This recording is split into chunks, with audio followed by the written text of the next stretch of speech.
Hello dear students, welcome to the class. Ray ઓપ્ટિક્સના second lecture છે. આજે આપણે ફર્સ્ટ લેક્ચરમાં આપણે પ્લેન મિરરની ડિસ્કશન કરી ગયા હતા, એટલે કે સમતલ અરીસાની વાત કરી ગયા હતા. આજે આપણે સ્ફેરિકલ મિરરની વાત કરવાના છીએ અને નવી નવી ઘણી બધી ટ્રીક શીખવાના છીએ. ઘણા બધા હાઈ લેવલ પર જઈને એમસીક્યુ સોલ્વ કરવાના છીએ. ઓકે, તો પહેલા જ શરૂઆતમાં આપણે તો યાદ આવે કે સર ગોળાકાર અરીસો હોય એટલે આપણને કેન્દ્ર લંબાઈનું એક જ ઇક્વેશન આવડતું. કયું? તો કે F બરાબર r/2. કેન્દ્ર લંબાઈ અને વક્રતા ત્રિજ્યા વચ્ચેનો જે રિલેશન હતો, રેડિયસ ઓફ કર્વેચર અને ફોકલ લેન્થ વચ્ચેનો, તો આપણને એક જ વસ્તુ ખબર હોય, શું? તો કે F બરાબર r/2. બટ ખરેખર એ ઇક્વેશન છે એ પેરેક્સિયલ રેઝ માટે સાચું છે. એટલે કે જે કિરણો મુખ્ય અક્ષને સમાંતર આપાત થાય છે, એકદમ નજીક, મુખ્ય અક્ષની નજીક રહીને આપાત થાય છે, એવા કિરણો માટે જ સાચું છે કે જેમાં આપાત પણ ખૂબ નાનો હોય છે. બટ ખરેખર એ ઇક્વેશન છે, આ થિયરીની મદદથી તમે સાબિત કરી શકો છો. કંઈ છે નહીં, આપાત કિરણ આવે છે, I જેટલા એંગલ પર આવે છે, I જેટલા કોણે પરાવર્તન પામે છે. C ની સાથે સપાટીએ દોરેલો જે લાઈન છે એ શું હોય છે? ખરેખર ત્યાં પરપેન્ડિક્યુલર દોરેલો હોય છે. શું હોય છે? અરીસા સાથેનો લંબ હોય છે. અને મુખ્ય અક્ષને સમાંતર આપાત થતા કિરણો પરાવર્તન પામીને મુખ્ય કેન્દ્ર F માંથી પસાર થતા હોય છે. આ બધી વસ્તુ તને ખબર છે. આ ત્રિકોણ જો C, અહીં માનો કે નામ આપી દો M, CMF, બે ખૂણા સમાન છે, તો ખૂણાની બાજુની બાજુ પણ સમાન હોય કે નહીં? તો I ની સામેની બાજુ r/f થાય, તો આ I ની સામેની બાજુ પણ r/f થાય. થોડુંક આમ તેમ કરશો એટલે તમે સાબિત કરી શકશો F બરાબર r-r/2 cos I. જે તમે ટેક્સ્ટ બુકમાં સાબિત કરતા હતા એ જ વસ્તુ સાબિત કરશો એટલે ઓટોમેટિકલી થઈ જશે. પણ ત્યાં એંગલ છે ખૂબ નાનો લેતા હતા, અહીંયા આપણે એંગલને ઇગ્નોર નહીં કરીએ. r, કારણ કે જેમ I નાનો હોય તો cos ખૂબ નાનો, તો cos 0 શું થાય? 1 થઈ જતું હોય છે, ખબર છે? તો r-r/2 એટલે r/2 વધતું હતું. કેના માટે? પેરેક્સિયલ રેઝ માટે. બટ જનરલ સમીકરણ શું હતું? F is equal to r-r/2 cos I. એંગલને આપણે ઇગ્નોર કરવાના છીએ અને આવો એક પ્રોબ્લેમ ઓલરેડી JEE માં પૂછાઈ ગયેલો છે. એટલે એકચ્યુઅલી આઈઆઈટીમાં જે પેલા AAAA આવતી એ વખતે પૂછાઈ ગયેલો છે કે જ્યારે એંગલ 45 હોય ત્યારે F શું થાય. તો આવા સંજોગોમાં ફિગરની કોઈ જરૂર છે જ નહીં. તમને આપાત કોણે 45 આપી દીધો છે. મેં ક્વેશ્ચન ટૂંકાવી નાખ્યો છે, બાકી એમાં લખેલું હોય કે કોન્કેવ મિરર કે કોન્વેક્સ મિરર પણ આ એંગલ પર કિરણ આપાત થાય છે, જે પેરેક્સિયલ નથી. આવી બધી વસ્તુ કંઈક ને કંઈક ડિસ્કશન કરેલી હોય. અને જે પેરેક્સિયલ ના હોય એનો મતલબ જ એમ થાય કે એંગલ મોટો થાય. એંગલ નાનો હોય તો એ કેવા થઈ જશે? પેરેક્સિયલ થઈ જશે. કઈ છે એની ઇક્વેશનમાં cos 45 ની કિંમત મૂકવાની છે. 45 1/√2 થશે, √2 કેન્સલ થશે અને 1/r કોમન કાઢી લો એટલે 1/√2 ની કિંમત થાય એપ્રોક્સિમેટ 0.707. એવી રીતે તમે આન્સર લઈ આવી શકો છો. બસ મારે તને એક વખત આવો એક પ્રોબ્લેમ બતાવો હતો અને ઇક્વેશન મગજમાં આપવું હતું કે ભાઈ ખાલી F is equal to r/2 નથી. એ ઇક્વેશન સાચું છે, બટ કેના માટે? પેરેક્સિયલ રેઝ માટે સાચું છે. પરંતુ જનરલ ઇક્વેશન શું છે? r-r/2 cos I.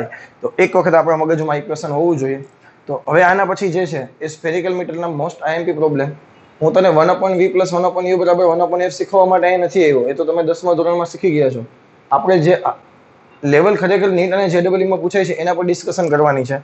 તો પહેલી વસ્તુ તો આપણે શું છે, આજે ગ્રાફ શીખવાના છીએ કે u અને v ના ગ્રાફ કેવા હોય અને 1/u અને 1/v ના ગ્રાફ કેવા હોય, કોન્કેવ મિરર અને કોન્વેક્સ મિરર માટે. તો તમને એક વસ્તુ ખબર છે, કોન્કેવ મિરર એટલે કે અંતર્ગો અરીસો છે, તો એની કેન્દ્ર લંબાઈ કેવી લેવાના છે? આપણે ઋણ લેવાના છે. અને બહિર્ગો અરીસાની કેન્દ્ર લંબાઈ કેવી લેવાના છે? ધન લેવાના છે. બસ આવી બેઝિક વસ્તુ તમે યાદ રાખજો. સંજ્ઞા પદ્ધતિ તમને શીખવાની નથી મારે, એ તને ખબર છે. તો હવે એના ગ્રાફ કેવા હશે એની વાત કરી લઈએ. તો પહેલો જે આપણે ગ્રાફ દોરવાના છીએ એ કોન્કેવ મિરર અને કોન્વેક્સ મિરર બંને માટે આપણે 1/v અને 1/u વિરુદ્ધનો ગ્રાફ દોરવાના છીએ. તો પહેલા તને ખબર છે ગાઉસનું સમીકરણ શું હતું અરીસા માટેનું? તો 1/v + 1/u = 1/f. મારે ગ્રાફ કેનો જોઈએ? 1/v અને 1/u નો ગ્રાફ જોઈએ છે. તો આને કહી દો y, આને y અક્ષ પર મૂકો 1/u ને, આને x અક્ષ પર મૂકો અને અંતર્ગો અરીસાની કેન્દ્ર લંબાઈ ઋણ હોય એટલે f દેખાઈને કેવા મૂકી દો? માઈનસ. તો જવાબ કેવો આવશે? -c. આ x વાળું સ્ટેપ ઓલી બાજુ ગયું તો y બરાબર -mx - c સમીકરણ થયું કે નહીં? ભલે ઢાળ એક જ છે, પરંતુ y બરાબર -mx એટલે x માઈનસ એટલે નીચે આવશે અને ઢાળ પણ માઈનસ એટલે આમ આવે કે ન આવે? એટલે કે આનો ગ્રાફ કેવો થશે? આ c પેલા માઈનસ કરી નાખ્યા અને પછી ઢાળ માઈનસ કર્યો. આ તને ખબર ને? ઉપરના c પોઝિટિવ, નીચેના c નેગેટિવ. આ ઢાળ નેગેટિવ, આ ઢાળ નેગેટિવ, આ ઢાળ પોઝિટિવ, આ ઢાળ પોઝિટિવ. બીજામાં જાય કે નહીં? તો આ બધી વસ્તુ તમને ખબર હોવી છે, ઓલરેડી આપણે ડિસ્કશન કરી ચૂક્યા છીએ એટલે અત્યારે વધારે નથી કરાવતો હું. હવે તમને જે u અને v ના અલગ અલગ કિંમત માટે તમે આભાસી અને વાસ્તવિક પ્રતિબિંબ મેળવતા હતા, તો એ વસ્તુ તને અહીંયા પર ડાયરેક્ટ ગ્રાફ પરથી ખબર પડી જાય. આ વિસ્તારમાં જુઓ u નેગેટિવ છે, અહીંયા -1/u હોય ને, તો એનો વ્યસ્ત પણ નેગેટિવ આવશે. u નેગેટિવ છે, v પોઝિટિવ છે. યુ નેગેટિવ એટલે રિયલ ઇમેજ રિયલ ઓબ્જેક્ટ વાસ્તવિક વસ્તુ છે, અને વી પોઝિટિવ આવે એટલે અરીસાની પાછળના ભાગમાં હશે કે નહીં? અરીસાની પાછળના ભાગમાં હોય તો કેવા લેશું આપણે એને? આભાસી. એક વસ્તુ હંમેશા યાદ રાખવાની, સંજ્ઞા પદ્ધતિમાં તમે જો ટ્રીક આપું ને તો જે અનપોલિશ સરફેસ છે ને, કે જ્યાં પોલિશ નથી કરેલું, એ બાજુના બધા નેગેટિવ આવશે, અને જે પોલિશ કરેલા ભાગ છે એ બાજુ બધા પોઝિટિવ આવશે. હવે તમે વિચારો, રિયલ ઓબ્જેક્ટ છે એટલે ઓબ્જેક્ટ આ બાજુ હોય, એનું પ્રતિબિંબ તમને વર્ચ્યુઅલ મળે એટલે કે પ્લસમાં મળે.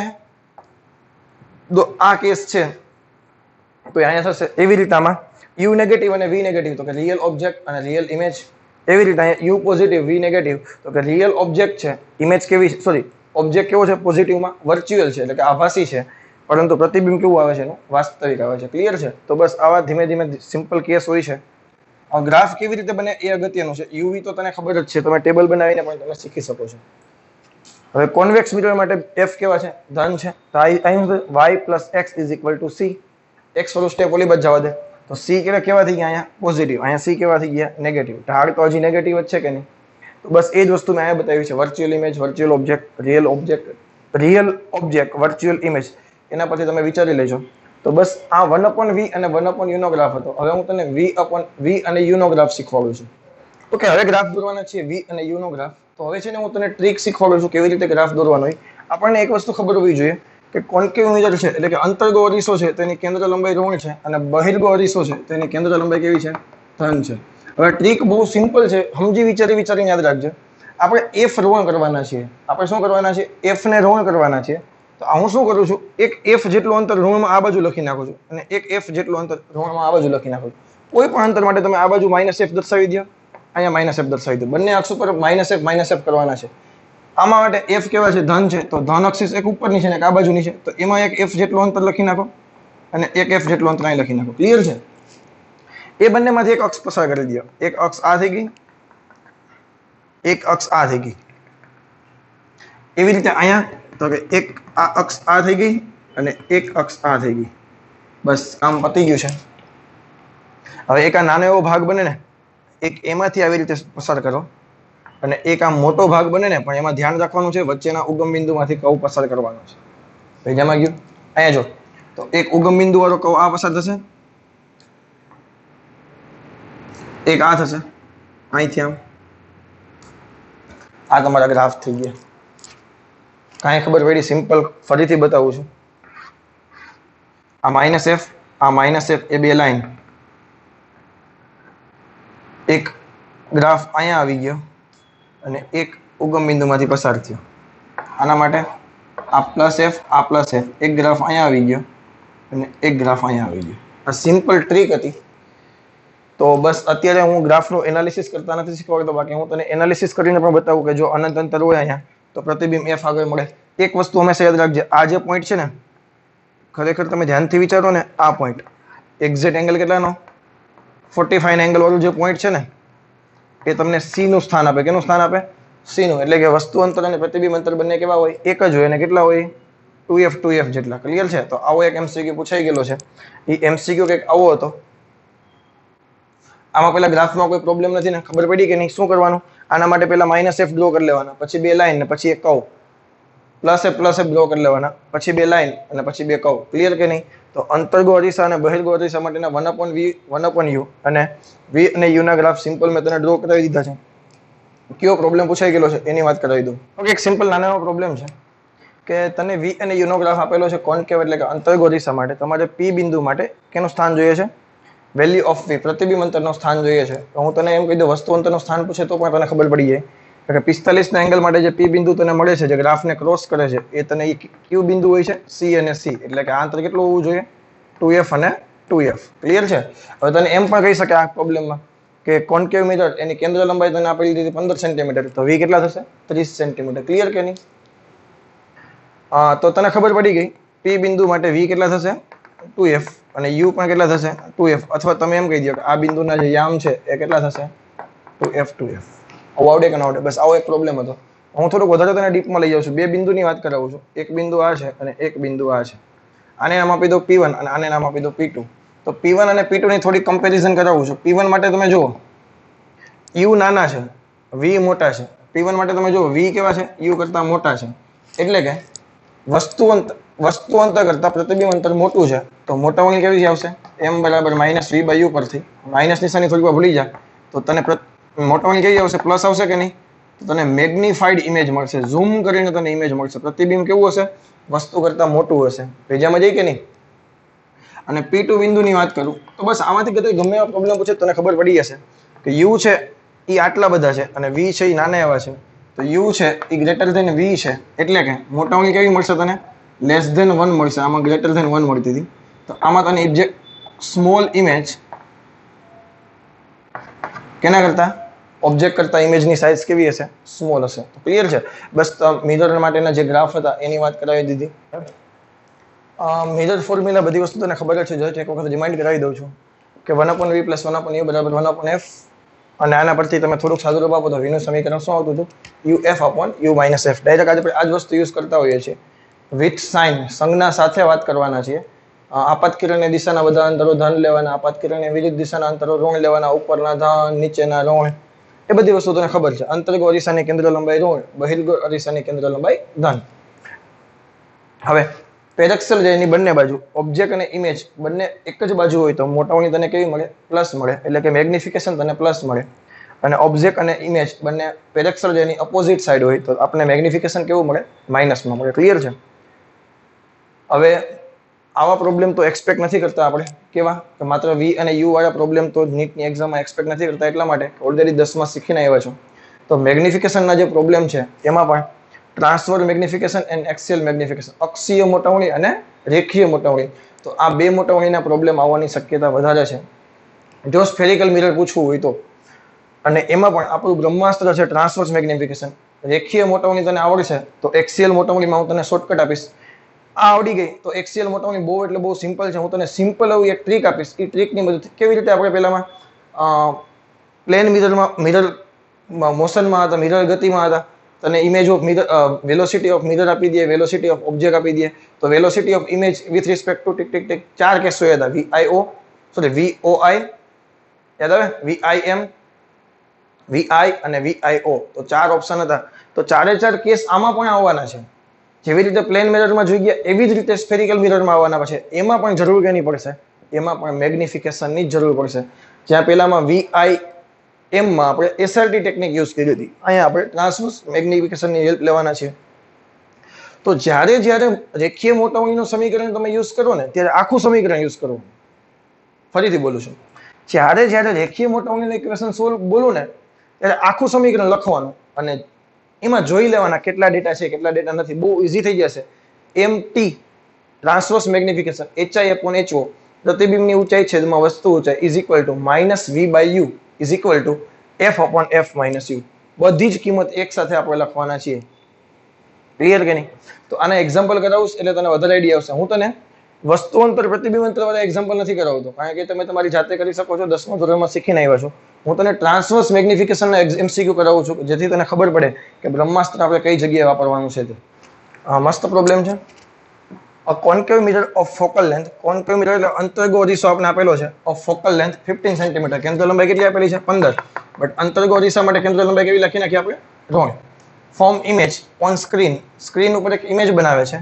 and given size of image is double the size of object પ્રતિબિંબની જે સાઇઝ છે એ ઓબ્જેક્ટની સાઇઝ કરતા ડબલ છે ફોર એક્ઝામ્પલ હું આમ લખી નાખું છું I બરાબર 2O ઓબ્જેક્ટની સાઇઝ કરતા કેવી થઈ ગઈ ડબલ થઈ ગઈ ક્લિયર છે હવે HI/HO ને બદલે જો ઘણી વખત છે ને ટ્રાન્સવર્સ મેગ્નિફિકેશનમાં HI/HO લખવું એના કરતા I/O યાદ રાખો તો પણ ચાલે પેજામાં જાય કે નહીં ડાયરેક્ટ સાઇઝ લખી નાખવાની I/O બસ બીજું કાંઈ નહીં ચાલો ફાઇન્ડ U and V તો પ્રોબ્લેમ કંઈક આવો છે કે ભાઈ એક કોન્કેવ મિરર છે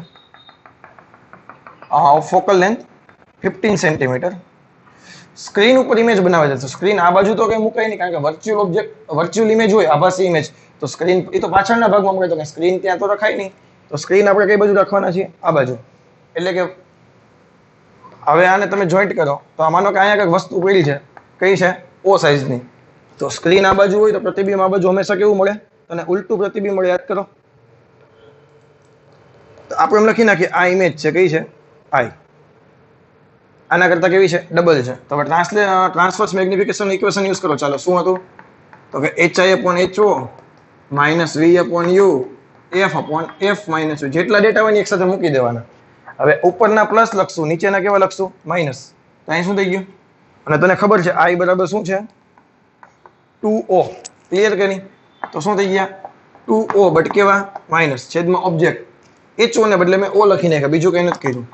minus V upon you. F દેખાય છે કેટલા મૂકું? -15 અને વસ્તુ અંતર યુ આ બાજુ છે એટલે કેવું આવશે? માઇનસ આવશે ને? આટલી તો ખબર પડે ને? એટલે માઇનસ માઇનસ કેવા થઈ ગયા? Plus you. સંજ્ઞા પદ્ધતિ સહિત વસ્તુ બધી જગ્યાએ સોલ્વ કરશું. O કેન્સલ, -2 હોય જતો. આ બેને સરખાવો જોઈએ. -2 બરાબર -15.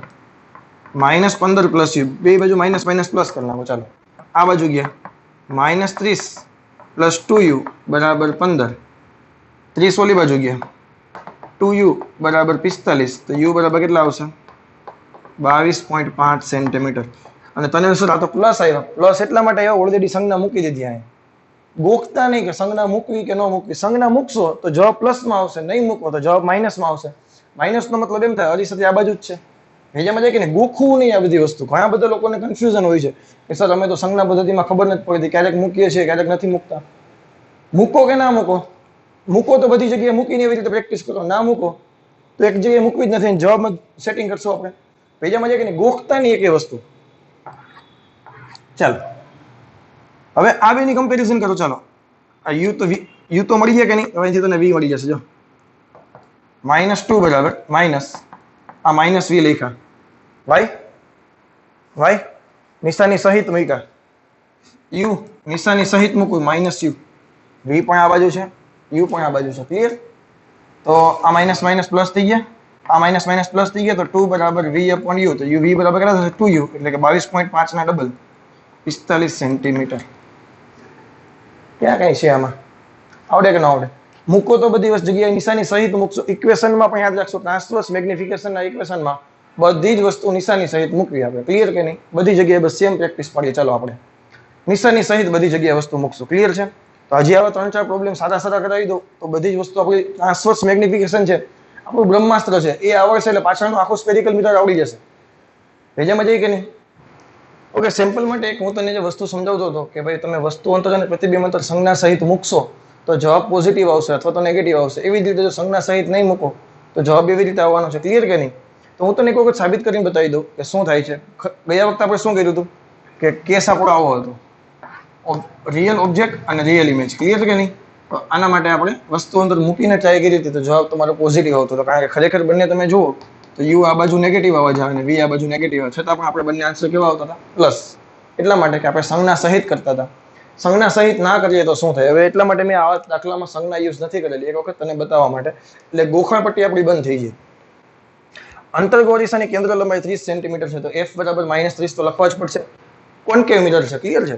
તો વસ્તુ કરતા 3 ગણું પ્રતિબિંબ મેળવવા માટે જરૂરી વસ્તુ અંતર. પહેલામાં તો તમને કીધું હતું કે સ્ક્રીન ઉપર પ્રતિબિંબ મળે, તો સ્ક્રીન ઉપર પ્રતિબિંબ તો કેવું મળે? વાસ્તવિક અને ઉલટું જ મળે. તો એમાં તો સિમ્પલ એક જ કેસ કરતા હતા, અહીંયા તો કીધું જ નથી. તો વાસ્તવિક અને ઉલટું પણ મળી શકે, વર્ચ્યુઅલ અને ચત્તુ પણ મળી શકે. ક્લિયર કે નહીં? તો આવા સંજોગોમાં આપણે ટ્રાન્સવર્સ મેગ્નિફિકેશનનું ઇક્વેશન મૂક્યું. હવે વાસ્તવિક અને ઉલટું એટલે પ્રતિબિંબ ઉલટું છે એટલે આ કેવા લખી નાખ્યા અમે? -3o. ઓબ્જેક્ટની સાઇઝ કરતા 3 ગણું હતું. -v upon you. -30 યુ સંજ્ઞા નથી મૂકી, યુ એઝ ઇટ ઇઝ રહેવા દીધા. અને તમે સોલ્વ કરો બેને કમ્પેરિઝન કરીને, યુ -40 આવ્યા. -40 નો મતલબ શું થાય? યુ છે એ આ બાજુ છે. બીજામાં જાય અરીસાથી આકૃતિ તમે બતાવું તો આવું થશે. આ થઈ ગયા f, આ થઈ ગયા c. તો -40 એટલે અહીંયા છે ને, તો c કેટલા હતા? કેન્દ્ર લંબાઈ 30 હતી. તો આ 60 હતા. 30 અને 60 ની વચ્ચે હોય કે નહીં ઓબ્જેક્ટ? તો જવાબ તમારું પ્રતિબિંબ જો આવું તને કંઈક મળશે. 3 ગણું. ક્લિયર કે નહીં? એક જ કિરણથી બતાવું છું, બાકી તમે આમ કરીને બધી તમને વસ્તુ આ બધી વસ્તુ ક્યાં શીખવાડવાની નથી અત્યારે. ક્લિયર કે નહીં?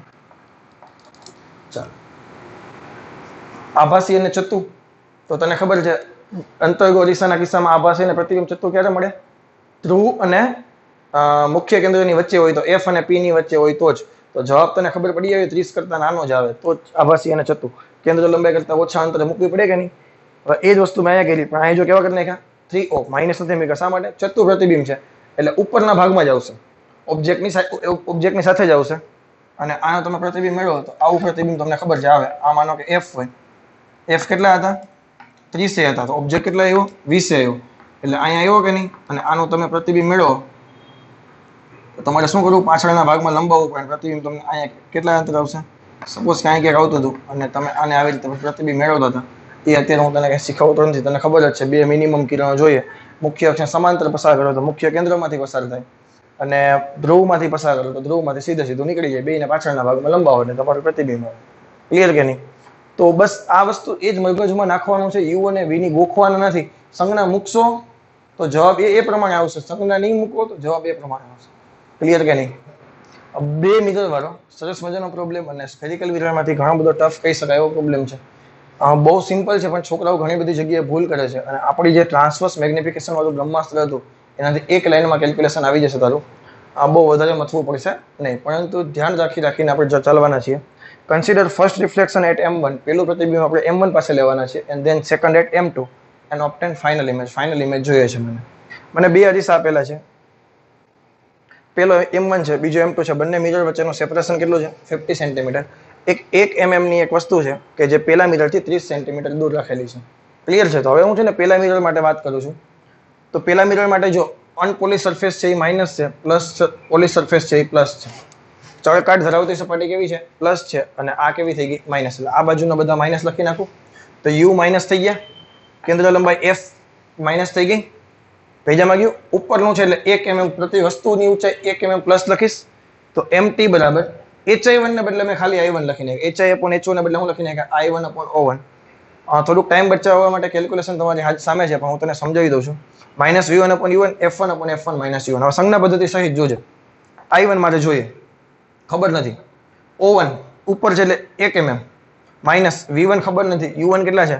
-30 આ બાજુ છે ને, એટલે -30 ઇઝ ઇક્વલ ટુ f1 આ બાજુ છે એટલે -20 -20 પ્લસ માઇનસ માઇનસ પ્લસ 30.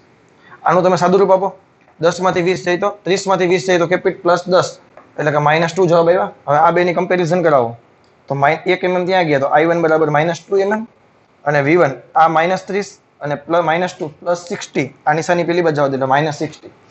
એટલે કે પ્રતિબિંબ એ જ સાઈડ તને મળે 60 સેન્ટીમીટર છે. તો 50 તો અહીંયા છે, તો 60 અહીંયા ક્યાંક થાય કે નહીં? આ તને i1 ની સાઈઝ મળી ગઈ. ચાલો, પરંતુ i1 માઇનસ છે એટલે કે નીચેની સાઈઝ આવશે. આ કેવા થઈ ગયા? i1 -2 mm અને આ ડિસ્ટન્સ કેટલું થઈ ગયું? 10 સેન્ટીમીટર. ક્લિયર છે? તો પેલા ઇમેજ માટે પડતું પ્રતિબિંબ બીજા ઇમેજ માટે વસ્તુ તરીકે કામ કરશે. ક્લિયર કે નહીં? તો બીજા ઇમેજ માટે આ સપાટી કેવી થઈ ગઈ? પ્લસ. આ સપાટી કેવી થઈ ગઈ? માઇનસ. તો આ બાજુ કેન્દ્ર લંબાઈ પણ આ બાજુ સર્કલ પૂરું થશે ને, તો કેન્દ્ર લંબાઈ f15 પ્લસ 15. વસ્તુ અંતર પણ u કેવા લેશું? +10. વસ્તુની જે સાઈઝ છે એ કેવી લેવાના છે આપણે? -2.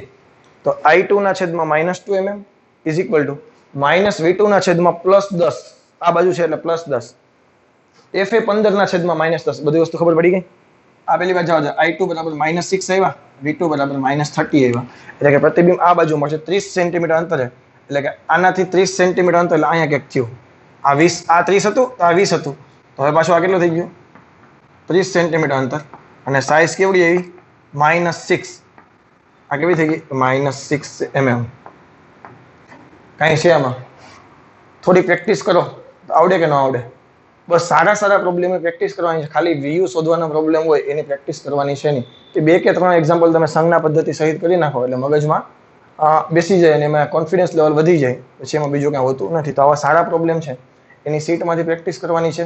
બીજી કોઈ તમને બુકમાંથી કે બીજા કોઈ પેપર સેટમાં તમને આવા MCQ મળે તેની પ્રેક્ટિસ આપણે જરૂરથી કરવાના છે. ક્લિયર છે? આમાં હાથ બેસી જવો જોઈએ. એક્સિયલ મેગ્નિફિકેશન હવે આપણો નવો ટોપિક છે, એટલે કે અક્ષીય અથવા તો સંગત મોટવણી. સંગત વર્ડ તમે 9મા ચેપ્ટરમાં શીખી ગયા હતા. ઘન પદાર્થના યાંત્રિક ગુણધર્મ. સંગત પ્રતિબળ, લંબાઈને જે રિલેટેડ વસ્તુ હતી, સળિયો હોય તમે ખેંચો તો તણાવ આવતું હતું, કમ્પ્રેસ આવતું હતું. એ બધી વસ્તુ માટે સંગત વર્ડ આપણે યુઝ કરતા હતા. તો અક્ષિસને સાથે જે કંઈ સંકળાયેલું છે એના માટે જે વર્ડ યુઝ કરીએ એને શું કહીએ છીએ આપણે? સંગત. અથવા તો અક્ષીય મોટવણી ડાયરેક્ટ કોને કહેવાય છે? બધી તને ખબર છે કે જ્યારે વસ્તુ છે એક પરિમાણીય હોય અને તેને અક્ષ ઉપર સુડાવી દીધી હોય. કેના ઉપર સુડાવી દેવાની છે? અક્ષ ઉપર સુડાવી દેવાની છે. અથવા તો અક્ષને સમાંતર હોય તો એનું પ્રતિબિંબ છે ઉલટું થઈ જાય. આમ હોય ને તો આમ થઈ જાય. એટલે કે બી અહીંયા હતો અહીંયા મળશે, એ અહીંયા હતો અહીંયા મળશે. અને અક્ષથી નીચે આવી જશે કઈ રીતે એ બધી વસ્તુ તને ખબર છે, કારણ કે આમાં અત્યારે ડિસ્કશન કરવાની જરૂર છે નહીં. પરંતુ આમાં શોર્ટકટ કેવી રીતે કરવાની છે, તો આ તમે માની લ્યો આનો આટલી બધી મોટી વસ્તુ છે, તો એ માટે વસ્તુ અંતર આટલું થશે, બી માટે વસ્તુ અંતર આટલું થશે. ક્લિયર કે નહીં? તો આપણું પહેલું સ્ટેપ શું કરવાનું, બેયનું ટ્રાન્સવર્સ મેગ્નિફિકેશન ગોતી લેવાનું, બેયનું રેખીય મોટાઓની બેયની ગોતી લેવાની. હું તને શોર્ટકટ ડાયરેક્ટ આપું છું. તો પેલા માટે વસ્તુ અંતર યુએ લખીને, હજી તો સેમ જ છે, તો f upon f minus u a. બીજા માટે f upon f minus u b ગોતી લીધું.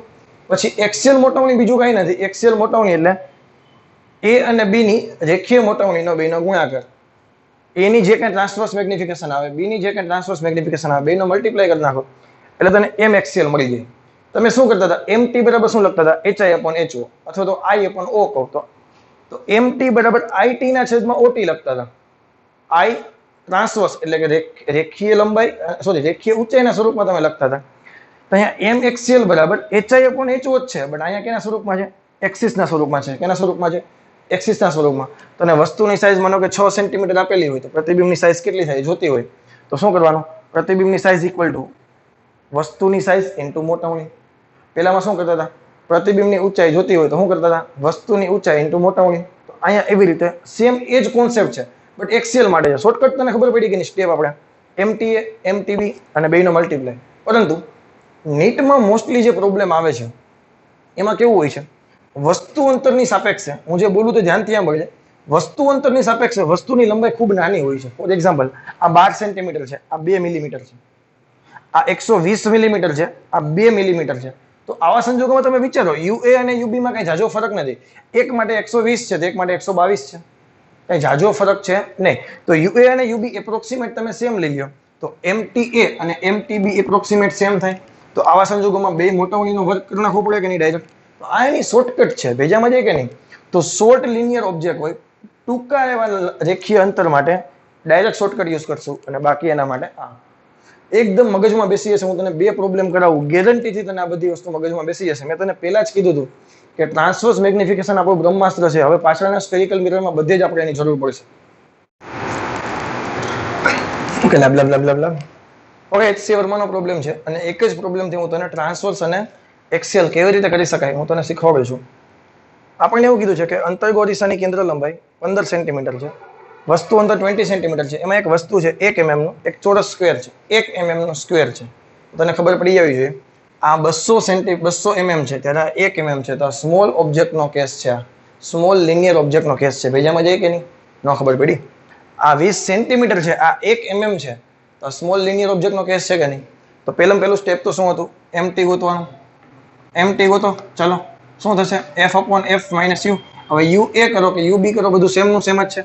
આ બાજુના પ્લસ થઈ ગયા, આ બાજુનું માઇનસ થઈ ગયા, સર્કલ આ બાજુ બન્યા, એટલે એફ કેવું આવ્યું, માઇનસ.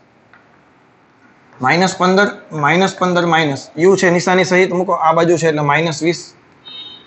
કેટલા થયા, -15 -20 માઇનસ પ્લસ 20 માંથી 15 ગયા તો 5. તો ટ્રાન્સવર્સ મેગ્નિફિકેશન કેટલું આવ્યું, 3 આવ્યું. એક્સિયલ મેગ્નિફિકેશન જોતું હોય તો mt નો સ્ક્વેર કેટલા આવ્યા, 3 નો વર્ગ 9. તો એક્સિયલ મોટાઓની છે, આ લંબાઈ 9 થઈ ગઈ. હવે જો સાંભળજે, આ 9 ગણી થશે અને આ 3 ગણી થશે. નો ખબર પડી. આ ઊંચાઈ માટેની જે ડિસ્ટન્સ છે ટ્રાન્સવર્સ કહેવાય ને, અને સૂતેલું છે એને કહેવાય એક્સિયલ. તો હવે હું જે બોલું ને ધ્યાનથી સાંભળજે, આ રિવર્સ થઈ જાય એટલે r અહીંયા આવી જશે, s અહીંયા આવી જશે. તમે પ્રતિબિંબ અંતર પણ ગોતી શકો છો. કઈ રીતે ગોતશો ચાલો કહેજે મને. m બરાબર શું થાય, તો કે -v upon u. mt કેટલા આવ્યા હતા, તો કે -3. v કેટલા છે, નિશાની સહિત મારે જોઈએ છે. u કેટલા હતા, તો કે -20. અને તમે સંજ્ઞા કિંમત મૂકશો તો v બરાબર કેટલો જવાબ આવશે, -60 જવાબ આવશે. ચલો ક્લિયર? હું બધી વસ્તુ તને આનું પ્રતિબિંબ કેવું હોય તો આખું બતાવી દઉં. તો r અહીંયા છે, એ r ડેશ અહીંયા થઈ જશે, s અહીંયા છે, પલટાઈ જશે, s ડેશ અહીંયા આવશે. હવે સાંભળી જાઓ, આ 1 mm હતા તો ટ્રાન્સવર્સ મેગ્નિફિકેશન 3 ગણું થશે ને, તો આ 3 mm થઈ જશે. નિશાની માઇનસ એટલા માટે છે કે ઉલટું છે. હવે q અહીંયા હતા, એ અહીંયા q ડેશ થઈ જશે. p અહીંયા હતા, એ p ડેશ અહીંયા થઈ ગયા. ભેજામાં જાય છે, બહુ સિમ્પલ છે, કેલ્ક્યુલેશનની જરૂર જ નથી. આ પણ 3 mm થઈ ગયું. આ 1 mm હતું તો અક્ષીયલ મોટાઓની 9 mm આવી, 9. તો આ કેટલા થઈ ગયા, 9 mm. તને આનો એરિયા પૂછે, આનો એરિયા 1 mm સ્ક્વેર હતો, આનો એરિયા કેટલો થઈ ગયો? 9 તરીને 27 mm સ્ક્વેર થઈ ગયો. તને ગમે તે રીતે પૂછે તને આવડી જાય. આ v છે, આ કેટલા આવ્યા? અહીંથી 60 સેન્ટીમીટર, સોરી આ 60 સેન્ટીમીટર. આવડે કે ન આવડે? અરે બહુ સિમ્પલ વસ્તુ હોય છે, થોડી પ્રેક્ટિસની જરૂર હોય છે. બાકી HC વર્માના પ્રોબ્લેમ જો આપણી રીતે થઈ જતા હોય તો ગમે તે વસ્તુ આપણી રીતે થઈ જવાની, સમજાય કે નહીં? થોડુંક શાંતિથી વિચારીને શોર્ટકટ મગજમાં બેસાડી દેવાની, હાથ બેસી જવો જોઈએ આમાં. થોડાક MCQ ની પ્રેક્ટિસ કરશો એટલે બધી વસ્તુ થઈ જશે. હજી એકાદો વસ્તુ પ્રોબ્લેમ હું કરાવી દઉં. પ્રોબ્લેમ કંઈક આવો છે, અને આવા જે પ્રોબ્લેમ છે એ પ્રિટેન્ડેડ પ્રોબ્લેમ કહેવાય, એટલે કે આવે તો આવો જ આવે, બાકી એમાં બહુ કંઈ ચેન્જ આવે નહીં. ક્લિયર કે નહીં? આવશે તો બેઠો આવશે. અ શોર્ટ લિનિયર ઓબ્જેક્ટ, પહેલેથી જ કહી દીધું છે શોર્ટ લિનિયર ઓબ્જેક્ટ એટલે કેવું છે? રેખીય પરિમાણ, વસ્તુ અંતર કરતાં ખૂબ નાનું છે. Of length b lies along the axis of a concave mirror. અરીસો કેવો આપ્યો છે? અંતર્ગોળ આપેલો છે. of a focal length f at a distance u from the pole of a mirror. અરીસાના ધ્રુવથી u જેટલા અંતરે એક b લંબાઈની વસ્તુ રાખેલી છે. the size of image is approximately equal to. હવે b less than જે શોર્ટ શું કહેવાય શોર્ટ લિનિયર ઓબ્જેક્ટનો કેસ છે. સ્ટેપ શું હતા? એમટી ગોતવાના, કારણ કે આમાં તો બંને એમટી સેમ થાય. શોર્ટ લિનિયર ઓબ્જેક્ટ છે એટલે એમટી નો સ્ક્વેર જ થવાનો છે કે નહીં? તો એમટી બરાબર f/f - u. નિશાની સહિત મૂકો તો અંતર્ગોળ દિશા માટે કેન્દ્ર લંબાઈ માઇનસ કરી નાખી, અને વસ્તુ અંતર માઇનસ લખ્યું તો માઇનસ માઇનસ પ્લસ થઈ ગયા. એટલે આને વ્યવસ્થિત ગોઠવ્યું તો -f/u - f થયા. આનો સ્ક્વેર કરી નાખો એટલે એક્સેલ મોટાની મળી ગઈ. તો સ્ક્વેર કરશો એટલે માઇનસ નિશાની ગુમ થઈ જશે. ક્લિયર છે? અને mxl = ixl/oxl. તો ixl = oxl × mxl.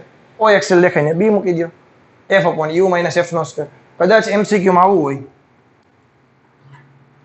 b f/f - u નો સ્ક્વેર, એ પણ સાચું છે, કારણ કે સ્ક્વેર છે એટલે u - f લખો કે f - u લખો, બધું એકનો એક જ છે. આવડે કે ન આવડે? તો હવે જે નેક્સ્ટ ટોપિક આપણે જોવાના છીએ એ છે રિલેટિવ વેલોસિટી. જેવી રીતે plane મિરરમાં VOM, VIM, VI, VIO આ બધું જોઈ ગયા. એ ચાર વસ્તુ આમાં આવવાની છે. ક્લિયર કે નહીં? આપણો નવો ટોપિક છે relative motion in spherical mirror. Spherical મિરરમાં સાપેક્ષ ગતિ કેવી રીતે હોય? તો જેવી રીતે પ્લેન મિરરમાં શીખી ગયા હતા એ જ 4 સ્ટેપ છે. ત્યાં પ્લેન મિરરમાં VIM જ્યારે ફાઇન્ડ કરતા હતા ત્યારે આપણે SRT ટેકનિકનો યુઝ કરતા હતા. SRT ટેકનિકમાં શું હતું? સાઇન રિવર્સ કરતા હતા. કેની? તો કે મિરરને જે પરપેન્ડિક્યુલર અક્ષ હતી એની સાઇન આપણે રિવર્સ કરતા હતા. તો અહીંયા આપણે SRT ટેકનિકનો યુઝ નહીં કરીએ. અહીંયા આપણે શું કરવાના છે? પહેલું step as it is VO - VM. VIM જોતા હોય તો -mt² બ્રહ્માસ્ત્રનો વર્ગ × VM. VOM બ્રહ્માસ્ત્રનો વર્ગ × VOM. આવડશે કે નહીં? બાકીના બંને સ્ટેપ એઝ ઇટ ઇઝ છે. મેં તમને પહેલા જ કીધું હતું બ્રહ્માસ્ત્ર છે આપણું મેઇન છે, એ આવડી જશે એટલે બાકી બધી વસ્તુ આપણને આવડી જશે. પેજામાં જાય કે નહીં?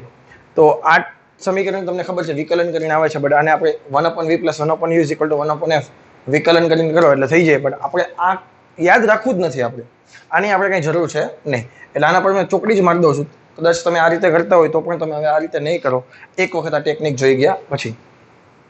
તો એક પ્રોબ્લેમ કંઈક આવો છે, એકાદો પ્રોબ્લેમ રિવિઝન કરાવી દઉં છું એટલે તમને બસ ઇક્વેશન કઈ રીતે યુઝ થાય ખબર પડી જાય. પછી તમારી જાતે બીજા પ્રોબ્લેમ સોલ્વ કરવાના છે.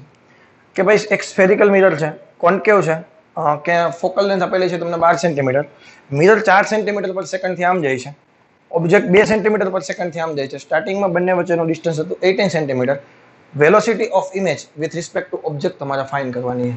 આપણે 4 સ્ટેપ, પહેલું સ્ટેપ તો MT ની જરૂર પડશે કે નહીં? તો MT પહેલા ફાઇન્ડ કરી નાખો. ચલો ટ્રાન્સવર્સ મેગ્નિફિકેશન f/f - u. આ બાજુના પ્લસ, આ બાજુના માઇનસ. તો f કેવા આવશે? સર્કલ આમ બન્યું. f કેવા આવ્યા? -12 u કેવા આવ્યા? આ બાજુ છે એટલે -18 એટલે +6 થયા. તો જવાબ આવશે -2. ઓછી જગ્યામાં સોલ્વ કરવાની પ્રેક્ટિસ કરશો આપણે, કારણ કે ત્યાં પણ આપણી પાસે પેપરમાં પણ સફિશિયન્ટ એટલી બધી સ્પેસ હશે નહીં. તો પહેલું સ્ટેપ તો છે આપણું VOM એટલે કે VO - VM. હવે આઈ જે કે કરવાની જરૂર નથી, કે ડાયરેક્ટ આપણે ખબર પડી જશે. VO કેટલા છે? 2 છે. આ કેટલા છે? 4 છે. તો 2 - 4 કરશો તો -2 સેન્ટીમીટર/સેકન્ડ.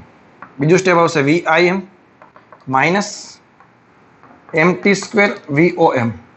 માઇનસના માઇનસ MT નો સ્ક્વેર એટલે કે -2 નો સ્ક્વેર, અને VOM કેટલા છે પાછા? -2. 2 નો વર્ગ 4. આ માઇનસ પ્લસ થઈ ગયા એટલે જવાબ આવશે 8 સેન્ટીમીટર/સેકન્ડ. ભૂલ થાય એની શક્યતા ખરી. માઇનસ નો વર્ગ પ્લસ થઈ જશે, આ માઇનસ ને આ માઇનસ પ્લસ આવશે. ક્લિયર છે? એના પછીનો સ્ટેપ VIM હતા, તો VIM બરાબર શું થાય? VI minus VM. તો VI બરાબર શું થાય?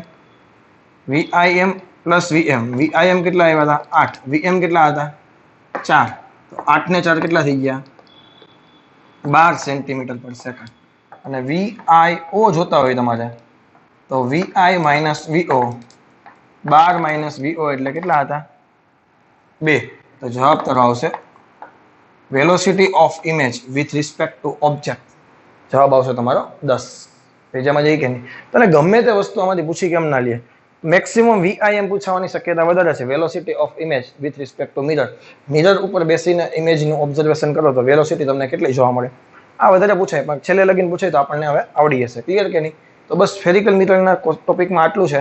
હવે આજે જ નવો ટોપિક ચાલુ કરી દઉં છું, એ છે આપણો હવે રિફ્રેક્શન એટલે કે વક્રીભવનાંક. તો આજે એમાં આપણે સ્નેલના નિયમની ડિસ્કશન કરવાના છીએ. સ્નેલના નિયમને રિલેટેડ જેટલી કઈ વસ્તુ થશે એ આજે આપણે ડિસ્કશન કરી નાખીએ.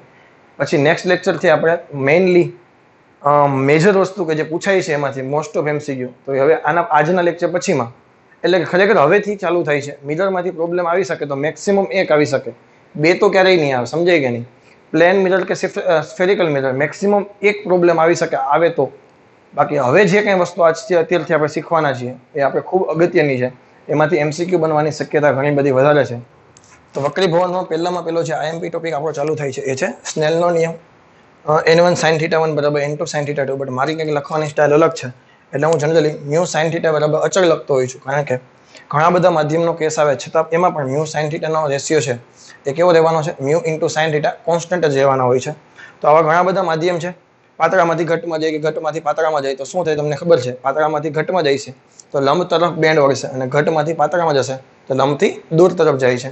એવી રીતે આમાં આડાવડા 5 મીડિયમ તમને આપેલા છે. તો 5 મીડિયમ માટે સાઇનનો સ્નેલનો નિયમ શું થાય? Mu one sin θ1 is equal to mu two sin θ2. અને એ પણ તને ખબર પડી જશે કે એકનો વક્રીભવન કોણ બીજા માટે આપાત કોણ થઈ ગયો. જોઈ લ્યો, આનો જે વક્રીભવન કોણ હતો આના માટે કેવો થઈ જશે? આપાત કોણ થઈ જાય છે. અને જો થોડુંક વધારે એનાલિસિસ કરીએ, આ બેની કમ્પેરિઝન કરાવું તો sin θ1 ના છેદમાં sin θ2 is equal to mu two by mu one. તો આને શું કહેવાય? માધ્યમ 2 નો માધ્યમ 1 ની સાપેક્ષે વક્રીભવનાંક. તો આને બે લખવાની અલગ અલગ સ્ટાઇલ છે. મ્યુ21 લખે તો પણ આ જ છે, અને મ્યુ21 અહીંયા લખે, આ બાજુ નહીં આવે, 1 2 નહીં થાય. જો આનો મિનિંગ શું થાય? માધ્યમ 1 નું 2 ની સાપેક્ષે વક્રીભવનાંક. ઘણી વખત આવું તમને આપી દે NCERT માં, લેવલ પ્રમાણે આ વસ્તુ તમને કહી શકે. 1 નો 2 ની સાપેક્ષે વક્રીભવનાંક, આપણે લખીએ છીએ 2 નો 1 ની સાપેક્ષે વક્રીભવનાંક. આ થોડુંક તારા મગજમાં રાખજે.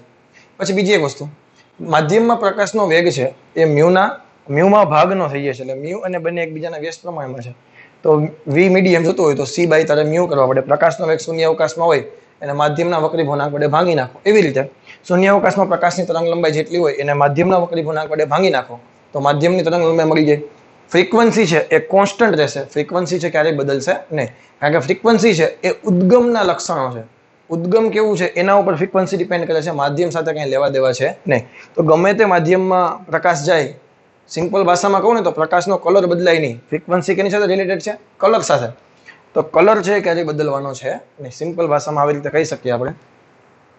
તો આવો એક પ્રોબ્લેમ છે કે ભાઈ જ્યારે મેં કોઈ માધ્યમ સાથે આપાત કોણ છે એ 60 નો રાખું છું. કેટલાનો આપાત કોણ રાખું છું? 60 નો. બારોબારનું માધ્યમ માનો કે હવા છે. ચાલો, તો આપણે ખબર છે પરાવર્તન કોણ કેટલો થાય છે? 60 જ થશે. અને એ પણ કહી દીધું છે કે પરાવર્તિત કિરણ અને વક્રીભૂત કિરણ બંને એકબીજાને લંબ છે. પરાવર્તિત કિરણ અને વક્રીભૂત કિરણ બંને એકબીજાને લંબ છે. એટલે આ એંગલ કેટલાનો થઈ ગયો? 90 ડિગ્રીનો. કે ક્લિયર છે? તો આ 60 છે, આ 90 છે, તો આ કેટલો થાય? આ 30 થાય કે નહીં? હવે તમે સ્નેલનો નિયમ લગાવો. ચાલો, તો શું થશે? N1 sin θ1 is equal to N2 sin θ2. હવા માટે 1 sin 60 mu sin 30 √3/2 mu 1/2 2 cancel mu બરાબર √3. અને આ જ પ્રોબ્લેમ મેં તને વેવ ઓપ્ટિક્સમાં બેઠો કરાવેલો હતો, એટલે જ મેં ફરીથી અહીં મૂકું છું. તારા મગજમાં ખબર હોવી જોઈએ કે ભાઈ જ્યારે પરાવર્તિત કિરણ અને વક્રીભૂત કિરણ એકબીજાને પરપેન્ડિક્યુલર થાય, પરાવર્તિત કિરણ અને વક્રીભૂત કિરણ રિફ્લેક્ટેડ રે અને રિફ્રેક્શન રે બંને એકબીજાને પરપેન્ડિક્યુલર હોય ત્યારે જે એંગલ છે એ પોલેરાઇઝ્ડ એંગલ હોય એને કહેવાય ધ્રુવીભવન કોણ. યાદ કરો. તો આમાં સંજોગોમાં મ્યુ બરાબર શું થઈ જાય? tan theta p tan 60√3. બુસ્ટરનો નિયમ યુઝ કર્યો. આવું કઈ યાદ આવે? સારું કહેવાય જો આવું યાદ આવતું હોય તો. આ રીતે પણ કરી શકો, આ રીતે પણ કરી શકો. ક્લિયર કે નહીં? આમાં ઘણી બધી વસ્તુ હોય છે, આમાં એટલું બધું કંઈ હોતું નથી. આમથી તેમ કાન પકડવાનો હોય છે, થોડીક પ્રેક્ટિસ કરવાના, હાથ બેસી જાય આમાં એટલે બધી વસ્તુ આપણને આવડી જાય. એનસીઆરટીના ટોપિક પ્રમાણે જોઈએ તો સાચી ઊંડાઈ અને વાસ્તવિક ઊંડાઈ અને સાચી ઊંચાઈ અને આભાસી ઊંચાઈના પ્રોબ્લેમ હતા. હું નામ બદલાવી નાખું છું. હવે હું એમ કહું છું કે ઓબ્જેક્ટ છે એ ઘટ માધ્યમમાં છે, ઓબ્ઝર્વર છે એ પાતળા માધ્યમમાં છે. તો કેના જેવો કેસ થયો? ઊંડાઈવાળો કેસ થયો. પાણીની અંદર કોઈ પાણીના કૂવામાં કોઈ સિક્કો છે તો સિક્કો ઘટ માધ્યમમાં છે. માણસ છે ઉપરથી એટલે કે હવામાંથી ઓબ્ઝર્વેશન કરે છે તો ઓબ્જેક્ટ છે એ ઘટમાં છે, ઓબ્ઝર્વર છે એ પાતળા માધ્યમમાં છે. તો આવા સંજોગોમાં તને ખબર છે પ્રકાશનું કિરણ છે ઘટમાંથી પાતળામાં જાય એટલે લંબથી દૂર તરફ જાય અને ફાઇનલ પ્રતિબિંબ ઓનું તને ક્યાં મળે છે? ઉપર મળે છે. શું થાય છે? ઉપર તરફ પ્રતિબિંબ મળે છે. તો આટલી એની વાસ્તવિક ઊંડાઈ હતી. આ થઈ ગઈ એની આભાસી ઊંડાઈ. આટલી ઉપરની સપાટીથી અને આટલું એનું શિફ્ટિંગ થઈ ગયું. ઉપરની સપાટીથી h જેટલી ઊંડાઈ, આની h' જેટલી ઊંડાઈ થઈ ગઈ, આટલું એનું થઈ ગયું ઉપર તરફ શિફ્ટિંગ થઈ ગયું. તો મ્યુનું સમીકરણ છે. હવે તમને ખબર છે અહીં જો રિયલ ડેપ્થ છે, વાસ્તવિક ઊંડાઈ છે એ આભાસી ઊંડાઈ કરતા કેવી છે? મોટી છે કે નહીં? તો મ્યુનું સમીકરણ થશે રિયલ ડેપ્થના છેદમાં એપેરન્ટ ડેપ્થ એટલે કે આભાસી ઊંડાઈ. તો h' બરાબર h બાય મ્યુ આવશે. અને શિફ્ટ તારે જોતી હોય તો h માંથી h' બાદ કરી નાખો તો શિફ્ટ મળે કે નહીં? h' નું સમીકરણ h બાય મ્યુ મૂકો તો h1 માઇનસ મ્યુ. આપણે પહેલી વખત મ્યુ બરાબર 1 લખી નાખ્યા અને જો જનરલ સમીકરણ લખીએ h1 માઇનસ મ્યુ1 બાય મ્યુ2. મ્યુ1 છે એ પાતળું માધ્યમ છે એટલે હવા માટે મેં 1 લખી નાખ્યા એટલે 1 માઇનસ 1 અપોન મ્યુ આવતો હતો. ક્લિયર છે? એવી રીતે ઓબ્જેક્ટ છે એ પાતળા માધ્યમમાં છે, ઓબ્ઝર્વર છે એ ઘટ માધ્યમમાં છે. ફોર એક્ઝામ્પલ પાણીમાં રહેલી માછલી આકાશમાં ઉડતા પંખીને જોવે છે તો પંખી છે એ પાતળા માધ્યમમાં છે, માછલી છે એ ઘટ માધ્યમમાં છે. તો માછલીને ઓબ્ઝર્વર બનાવો તમે અહીંયા તો તમને વાસ્તવિક ઊંચાઈ આટલી હતી પણ તને આભાસી ઊંચાઈ કેટલી મળી? વધારે મળી. તો એપેરન્ટ ડેપ્થ છે એ એપેરન્ટ હાઇટ કરતા કેવી હોય છે? વધારે હોય છે. સોરી, રિયલ હાઇટ કરતા કેવી હોય છે? વધારે હોય છે. તો મ્યુનું સમીકરણ મોટા માઇનસ નાનું તો મ્યુ h થશે. હવે હું તને એક ટ્રીક આપું છું. આમાં જો ઓબ્જેક્ટ છે ને પ્રતિબિંબ સપાટી પાસે મળ્યું, જો અહીંયા ઓબ્જેક્ટ અહીંયા હતો, ઇમેજ સપાટીની નજીક મળ્યો કે નહીં? આમાં ઓબ્જેક્ટ અહીંયા છે, ઇમેજ સપાટીથી દૂર મળ્યો કે નહીં? તો સપાટીથી નજીક મળે ને તો ભાંગી નાખવાના મ્યુ વડે, સપાટીથી દૂર જાય ને તો મ્યુ વડે ગુણી નાખવાના. આ બસ બેસ્ટ ટ્રીક છે. શું છે? કાંઈ નહીં. ઓબ્જેક્ટ છે સપાટી ઇમેજ છે સપાટી તરફ મળે તો h બાય મ્યુ, સપાટીથી દૂર જાય તો મ્યુ ઇન્ટુ h. આવડી જશે. આટલું યાદ રહી જાય તો આમાં તને ખબર પડી ગઈ h' મોટા છે, એપેરન્ટ ડેપ્થ છે એ મોટી છે, એપેરન્ટ હાઇટ છે એ ઓછી છે. આમાં હાઇટ કયો કે ડેપ્થ કયો બધી વસ્તુ એકને એક જ છે. ઊંચાઈ ઊંડાઈમાં બહુ ઝાઝો ફરક નથી, માધ્યમ બદલાઈ જાય છે એટલે કોન્સેપ્ટ સેમ ટુ સેમ લગાવો. કદાચ એપેરન્ટ હાઇટ અને રિયલ હાઇટ વર્ડ યુઝ કરું તો પણ કંઈ ખોટું છે નહીં. તો હવે h' માંથી મારે h બાદ કરવા પડશે. h' દેખાય ને મ્યુ h મૂકી દીધો તો મ્યુ h કોમન કાઢી દીધો મ્યુ -1. જનરલ સમીકરણ જોતું હોય તો મ્યુ2 માઇનસ મ્યુ1 કરવા પડશે.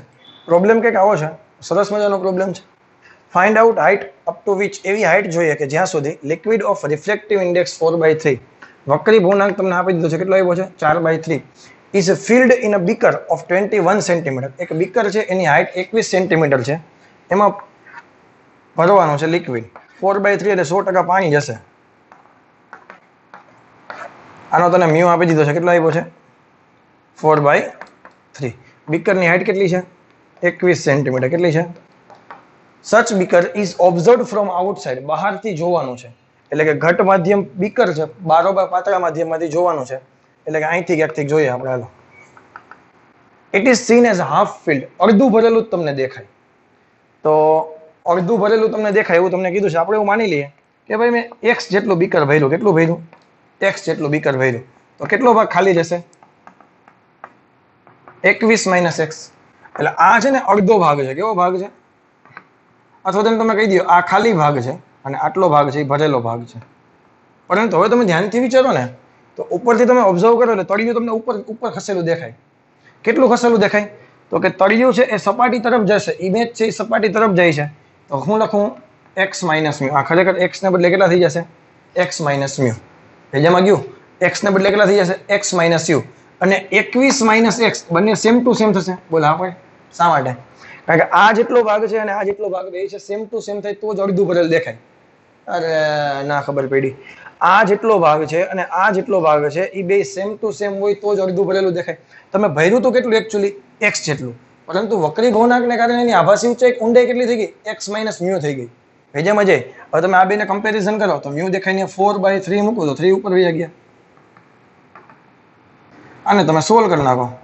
3x બરાબર 21 ચોખ્ખું 64, 4 ને 3 7x બરાબર 21. કેટલા આવશે? 7 8 56. ભૂલ થઈ ગઈ.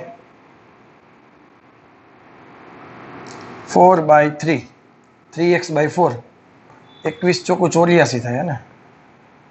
આપણું મેથ્સ બહુ હેવી છે. અને 12 સત્તા 84. જવાબ કેટલો આવે? 12 સેન્ટીમીટર. આ દાખલો સાચો છે. મોસ્ટ ઓફ સ્ટુડન્ટની ભૂલ ક્યાં થાય? હવે તને ખાડો પહેલાથી બતાવી દઉં છું. મોસ્ટ ઓફ સ્ટુડન્ટ ભૂલ ક્યાં કરે? એને એ ખબર હોય છે એક્સ માઇનસ મ્યુ છે. એને એ ખબર છે કે એક્સ માઇનસ મ્યુ છે. એને એમ છે અડધું વિકર ભરેલ દેખાય એટલે 21 સેન્ટીમીટરના અડધા કરી નાખો, બે સેમ જ થવા જોઈએ ને. એટલે અહીંયા ભૂલ ખાઈ જાય. પછી હું ભૂલ કરે એ તને બતાવી દઉં. 2 દુ 4 3 સત્તા 21 ને x બરાબર 14 સેન્ટીમીટર આવ્યું. આ જવાબ ખોટો છે. ઓપ્શનમાં 14 સેન્ટીમીટર હોય અને હોય જ. આપણી ભૂલ ક્યાં થઈ છે સમજવામાં?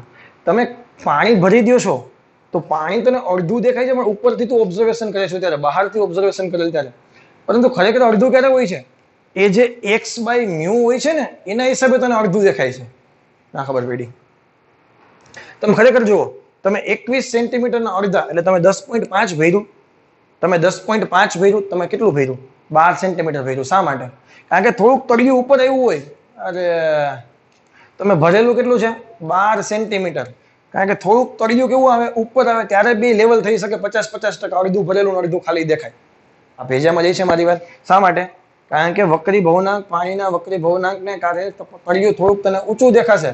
એટલે 21/2 કરી નાખ્યા તો મરી જાઓ. ધ્યાન રાખજે, 21/2 લખવાના નથી. x/μ અને ખાલી જેટલો ભાગ બંને કેવા થવાના છે? સમાન થશે. આમાંથી એવું પણ તને પૂછી શકે કે ભાઈ 12 સેન્ટીમીટર જેટલું પાણી ભરેલું હોય તો બીકરની ઊંચાઈ કેટલી થાય? રિવર્સ પ્રોબ્લેમ પૂછી નાખે. તો 12/μ કરી નાખજો, બાકી બધી વસ્તુ સેમ ટુ સેમ રહેશે. ન ખબર પડી? આ 12/μ કરી નાખો તો 21 - 12 થાય 9 આવશે. બાકી બધી વસ્તુ સેમ ટુ સેમ કરો એટલે જવાબ તારો આવશે. રિવર્સ પ્રોબ્લેમ પૂછાય તો પણ તને આવડી જવો જોઈએ. ક્લિયર છે મારી વાત? બહુ સિમ્પલ અને સરસ મજાનો પ્રોબ્લેમ છે. હું ટફ પ્રોબ્લેમ જ કરાવું છું. ઇઝી પ્રોબ્લેમ તો તમારી બુકમાં તમને આપેલા જ હોય છે. મસ્ત મજાનો પ્રોબ્લેમ છે અને એક શોર્ટકટ તમને આપવાનો છે આ પ્રોબ્લેમમાં. તો પહેલા પ્રોબ્લેમ શું છે સમજી લઈએ કે when a air bubble in glass slab is observed from nearer side. કે ભાઈ એક ગ્લાસનો સ્લેબ છે, એમાં એક એર બબલ છે, માનો કે હવાનો પરપોટો છે. ઓબ્ઝર્વડ ફ્રોમ નિયરર સાઇડ, એની નજીકની સપાટીથી જોવામાં આવે. માનો કે નજીકની સપાટી છે, એનું ડિસ્ટન્સ કેટલું? x છે. ત્યારે આ સાઇડથી ક્યાંકથી જોવામાં આવે. It is observed at a distance 6 centimetre from the surface. અહીંથી 6 સેન્ટીમીટર આ નિયરર સાઇડ છે. કેવી છે? અને માનો કે આ દૂરની સાઇડ છે. કેટલી છે? y છે. તો ખરેખર કોન્સેપ્ટ શું હોય તમે વિચારજો પહેલા. થોડીક વાર x અને y ને ભૂલી જા. એટલી મને ખબર છે. આ ડિસ્ટન્સ કેટલું છે? x છે. ચાલો હવે આમાંથી જે નીકળશે, ક્લિયર છે? આમાંથી જે નીકળશે એક ઘટ. આ કેવું માધ્યમ છે? ઘટ માધ્યમ છે. બારોબારનું માધ્યમ કેવું છે? પાતળું છે. તો ઘટમાંથી પાતળામાં જાય તો લંબથી દૂર તરફ જશે એટલે આમ જશે. એવી રીતે અહીંયા પણ આમ જશે. અને આ બેને તમે જોઈન્ટ કરો, tick tick tick tick tick tick tick tick tick tick, એટલે અહીંયા તને ઇમેજ મળે. આ તારો ઓબ્જેક્ટ થઈ ગયો બબલ. આ તને કેટલું મળે? ઇમેજ. તો જો ઇમેજ છે સપાટી તરફ ખસી તો આ સાઈડનો જે ભાગ છે આ ભાગ કેટલો થાય? x/μ થાય. અરે ના ખબર પડી? ફિગર ઊંચી કરી નાખો. આભાસી ઊંડાઈ થઈ ગઈ. સપાટી તરફ જાય તો x/μ, સપાટીથી દૂર જાય તો x * μ. યાદ આવે? અને આ ડિસ્ટન્સ માનો કે નામ આપી દઉં, હું કંઈક નામ આપી દઉં છું. ચલો v1. અને આ v1 કયું છે તને ખબર છે? તને રકમમાં કીધું હતું 6 સેન્ટીમીટર. તો આને નામ આપી દો v1. અહીંથી v1 તો x બરાબર શું થઈ ગયા? μv1. એવી રીતે આ સાઈડની સપાટી માટે તમે વિચારો, આમ જશે પછી અહીંથી દૂર જશે અને ભેગા થશે. અહીં ક્યાંક મળશે. તો એના માટે પણ આવું જ કંઈક આવશે. y/μ બરાબર v1. આ ડિસ્ટન્સ કેટલું છે? y. તો v2 લખી નાખું. ચાલો તો y બરાબર શું આવ્યા? μv2. અને તમે ધ્યાનથી વિચારો, આ ગ્લાસની સરફેસ સપાટીની થિકનેસ થઈ ગઈ ટી. તો ટી બરાબર શું લખી શકાય? X plus Y. એક્સ દેખાય અહીંયા મ્યુ1 વ્યુ plus v2 mu. Mu common કાઢી લે તો v1 પ્લસ v2. આ થઈ ગઈ તારી શોર્ટકટ. પૂછવાની શક્યતા પ્રોબ્લેમ ઘણી બધી છે, બેઠે બેઠો પૂછાઈ જાય, મતલબ ડેટા ખાલી બદલાઈ નાખે, બાકી બધી વસ્તુ સેમ ટુ સેમ હોય. ચાલો ગ્લાસનો સ્લેબ આપેલો છે, કેલ્ક્યુલેટ થિકનેસ ઓફ સ્લેબ. ગ્લાસના સ્લેબ માટે માનો કે હું લખી નાખું છું 1.5 લખી નાખો. કેટલું લખી નાખો? વક્રી ગુણાંક તને આપેલો છે, આમાં હું દેતા ભૂલી ગયો છું કે લખેલો જ છે, દેતા ભૂલાઈ ગયો છું. ચાલો કાંઈ છે નહીં, શું આવશે? અહીં લખી નાખીએ 3/2. v1 દેખાય એક સરફેસ થી જો distance at a distance 6 centimetre from surface and now it is observed from further surface. એટલે દૂરની સપાટી હતી, it is observed at a distance 8 centimetre. v2 બરાબર 8 છે, v1 બરાબર 6 છે. તો 6 પ્લસ 8, 8 ને 6 14, 14 તેરી 42, 42/2 એટલે કે 21 સેન્ટીમીટર ગ્લાસ સ્લેબની થિકનેસ હશે. આવડે કે ના આવડે? બહુ સિમ્પલ શોર્ટકટ છે, થોડીક બુદ્ધિ દોડાવી અને સ્નેલના નિયમની તો જરૂર પણ ના પડી. વક્રી ભવનાકનો ખાલી જે કેસ હતો ઘટમાંથી પાતળામાં, પાતળામાંથી ઘટમાં, આટલી ખબર પડી કે સપાટી તરફ આવે તો મ્યુ વડે ભાંગવાના, સપાટીથી દૂર જાય તો મ્યુ વડે ગુણવાના. તો પ્રોબ્લેમ બહુ સિમ્પલ સોલ્વ થઈ જશે. આવો એકાદો પ્રોબ્લેમ આ તમને આપેલા બુસ્ટર કોર્સના પેમ્પલેટમાં છે, જોઈ લેજો એટલે તમને આઈડિયા વધારે આવી જશે. ક્લિયર છે? નેક્સ્ટ પ્રોબ્લેમ તરફ આગળ વધીએ. ઓકે, એક નવી શોર્ટકટ આપું છું. એક કરતા ઘણા બધા વધારે મીડિયમ હોય, માધ્યમો તમને એક ઉપર ઘણા બધા આપેલા હોય, તો આવા સંજોગોમાં આભાસી ઊંડાઈ અને આભાસી ઊંચાઈનો પ્રોબ્લેમ પૂછે તો શું થાય?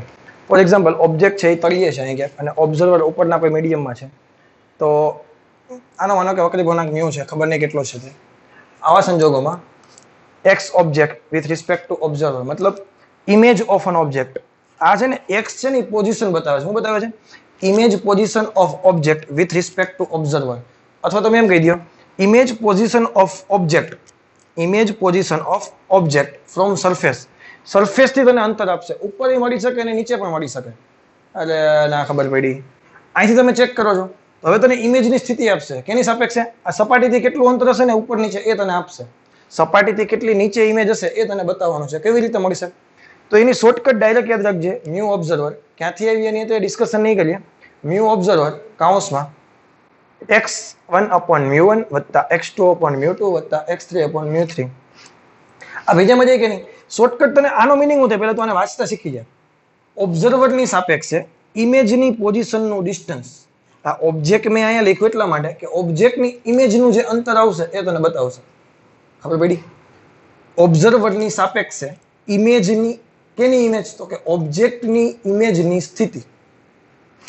ઓબ્ઝર્વરની સાપેક્ષે સપાટીથી ઇમેજ કેટલી નીચે બને છે એનું તને માપ આપશે. એટલે મેં એક્સ એટલા માટે લખ્યું, અંતર તને આપે છે, પોઝિશન તને આપે છે. એક પ્રોબ્લેમ છે, કરવો એટલે તને વધારે આઈડિયા આવશે કે ભાઈ મ્યુ2 જેટલા વક્રી ભવનાક ધરાવતા માધ્યમમાં એક ઓબ્ઝર્વર છે, તળિયે કોઈ ઓબ્જેક્ટ છે, આની આપણે એક્સ જોઈએ છે. શું જોઈએ છે? એક્સ જોઈએ છે. કેટલું આવે તે નીચે કેટલું છે તે. તો એક્સ ની કિંમત શું આવશે? મ્યુ ઓબ્ઝર્વર એટલે 2 કાઉન્સમાં x1/μ1. x1 6 છે, μ1 કેટલા છે? 6/5 વત્તા 5/5/5 વત્તા 4/4/3 વત્તા 3/3/2. તો 6 કેન્સલ થશે, છેદનો છેદ 5 ઉપર જશે, 2 ઉપર જશે, 3 ઉપર જશે, 2 ઉપર જશે. તો વધશે શું? 2 કાઉન્સમાં સોરી 5 વત્તા 2 વત્તા 3 વત્તા 2, બાકી બધું કેન્સલ થશે. આવડે? 3 ને 2 5 ને 2 10 ને 5 સોરી 5 ને 2 7 ને 3 10 ને 2 12, 12 ને 24 સેન્ટીમીટર આવ્યું. શું આવ્યું? એક્સ. એક્સ 24 સેન્ટીમીટર આવ્યું. હવે જો ખરેખર પોઝિશન તને બતાવું તો રિયલ ડેપ્થ કેટલી હતી? 6 ને 5 11 ને 4 15 ને 3 18. રિયલ ડેપ્થ કેટલી હતી? 18 સેન્ટીમીટર. પરંતુ એપેરન્ટ ડેપ્થ કેટલી આવી? આભાસી ઊંડાઈ કેટલી આવી? 24 સેન્ટીમીટર. એટલે કે એનું પ્રતિબિંબ છે ને અહીંયા ક્યાંક હશે. એટલે ખરેખર તમે વિચારો અહીંયા ક્યાંક થવું જોઈએ. આ ડિસ્ટન્સ કેટલું હશે? 24 સેન્ટીમીટર. તો જરૂરી નથી કે દરેક વખતે ઉપર જ ખસે, નીચે તરફ ખસે તો પણ તને આવડી જવો જોઈએ. આવડે કે ન આવડે? હવે તને પેલું જે બર્ડ અને માછલી વાળો જે પ્રોબ્લેમ હતો, એક વખત કરાવીશ, એક પણ પ્રોબ્લેમ તારાથી નહીં છૂટે, ગેરંટી. એક પ્રોબ્લેમ કરાવી દો, બધા જ પ્રોબ્લેમ તારા મગજમાં બેસી જશે. હવે તો પ્રોબ્લેમ કંઈક આવો છે કે એક તળાવમાં માછલી છે, 16 સેન્ટીમીટર ઊંડાઈ પર છે અને એ જ તળાવની ઉપર પક્ષી છે. ગેમાં નથી, પક્ષી ઉડે છે. ઓ આ તો ગેમાં ઉડે કે ગેમાં નથી ઉડતું, પક્ષી ઉડે છે 12 સેન્ટીમીટર ઉપર. બે વસ્તુ તને પૂછી છે કે બર્ડ જોવે એવી રીતે માછલીની પોઝિશન શોધવાની છે અને માછલી જોવે એવી રીતે બર્ડની પોઝિશન જોવાની છે. Apparent position of fish as seen by bird. એટલે ફિશની પોઝિશન જોઈએ તો આ થઈ ગયું ઓબ્જેક્ટ અને આ થઈ ગયું ઓબ્ઝર્વર. ભેજામાં જાય છે તો એક્સ કેની જોઈએ? ફિશની. કેની સાપેક્ષે? બર્ડની સાપેક્ષે. તો અહીં શું આવશે? મ્યુ બર્ડ આવશે. ઓબ્ઝર્વર માટે આવે ને તો મ્યુ બર્ડ upon x1 upon mu one plus x2 upon mu two. બે મીડિયમ જ છે. બર્ડ કેમાં છે? હવામાં છે. તો એક x1 કેટલા છે? 12 સેન્ટીમીટર અને વક્રીકોણ કેટલો છે? 1. પાણી માટે 16 સેન્ટીમીટર. વક્રીકોણ કેટલો છે? 4/3. તો 3 ઉપર ગયા 16 થી 48 ભાગ્યા 4 એટલે 12. 12 પ્લસ 12 કેટલું આવ્યું? 24 સેન્ટીમીટર. એટલે કે ખરેખર માછલી અને હું ધ્યાન હવે જે બોલું ને ધ્યાનથી સાંભળી જાય. માછલી અને પક્ષી વચ્ચેનું ટોટલ ડિસ્ટન્સ કેટલું હતું? 28 સેન્ટીમીટર. પરંતુ પક્ષી ને માછલી કેટલાની દેખાય? 24 સેન્ટીમીટર. એટલે માછલી છે એ પક્ષીને અહીંયા ક્યાંક દેખાશે. ક્યાં દેખાશે? થોડીક ઉપર દેખાશે. ક્લિયર છે? Position of bird. હવે બર્ડની સ્થિતિ જોઈએ છે મારે વિથ રિસ્પેક્ટ ટુ ફિશ. તો હવે શું આવશે? મ્યુ ફિશ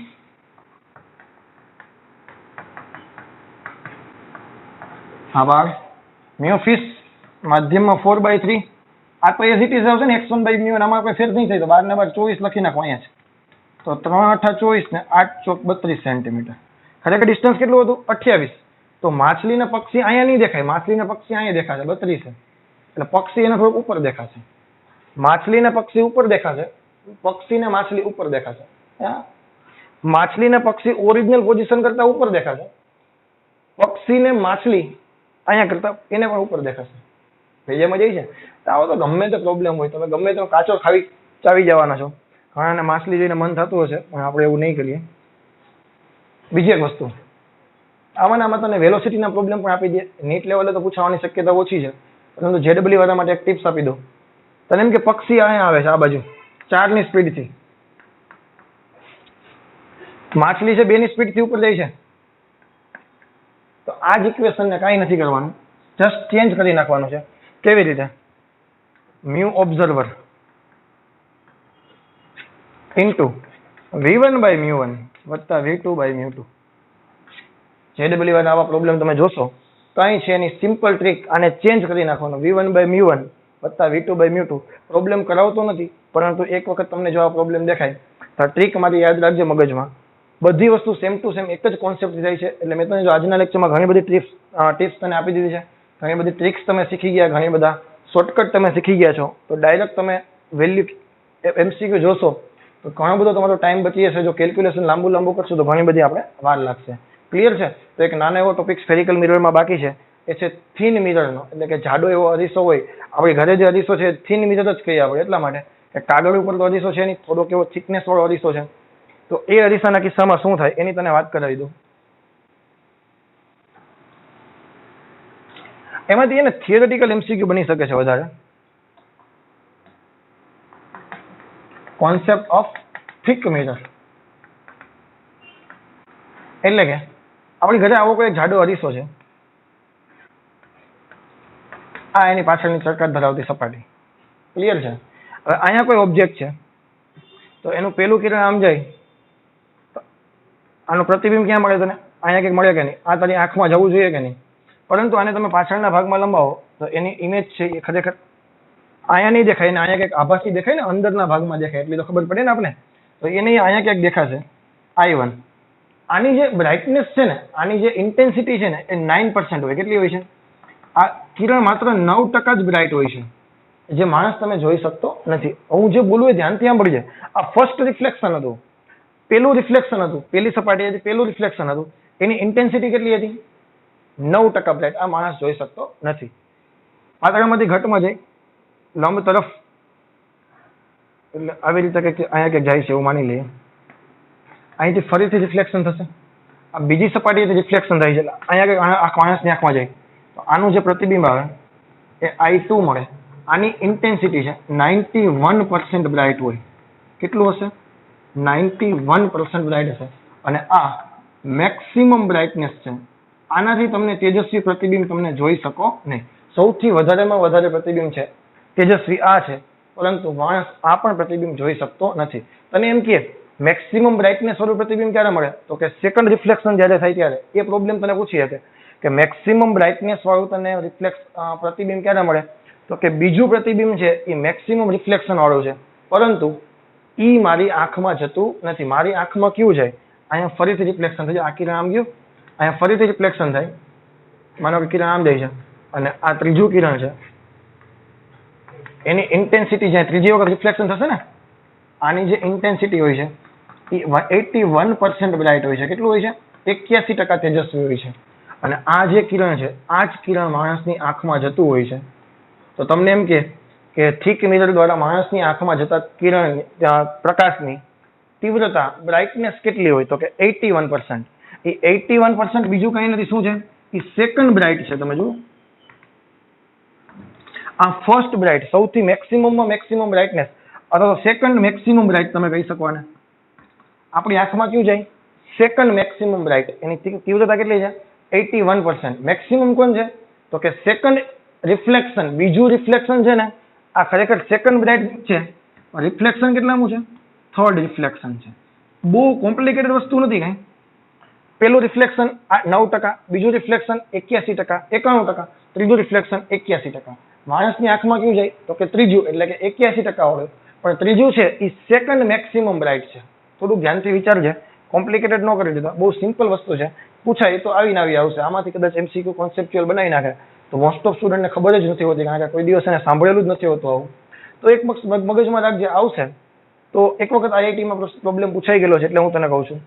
ગમે તો તને આમાંથી પૂછે સૌથી લઘુત્તમ બ્રાઇટનેસ, તો કે 9%. પેલું રિફ્લેક્શન સૌથી મેક્સિમમ, બીજું રિફ્લેક્શન 91%. આપણી આંખમાં જાય ત્રીજું રિફ્લેક્શન, સેકન્ડ મેક્સિમમ રિફ્લેક્શન, અને એની ઇન્ટેન્સિટી છે 81%. આવડી જશે? ઓકે, તો બસ આજના લેક્ચરમાં આટલું રાખીએ છીએ. નેક્સ્ટ લેક્ચરથી પૂર્ણાંતિક પરાવર્તન, પ્રિઝમ, ટેલિસ્કોપ, માઇક્રોસ્કોપ, આ બધી વસ્તુ બાકી છે. જે મેજર ટાસ્ક છે આપણા માટે એ વધારે પૂછાવાની શક્યતા છે. તો આ બધી વસ્તુ આપણા માટે બેઝિક હતી. આમાંથી એકાદો MCQ તો 110% કન્ફર્મ છે. તો બસ આજના લેક્ચરમાં આટલું. Thank you very much. Have a nice day.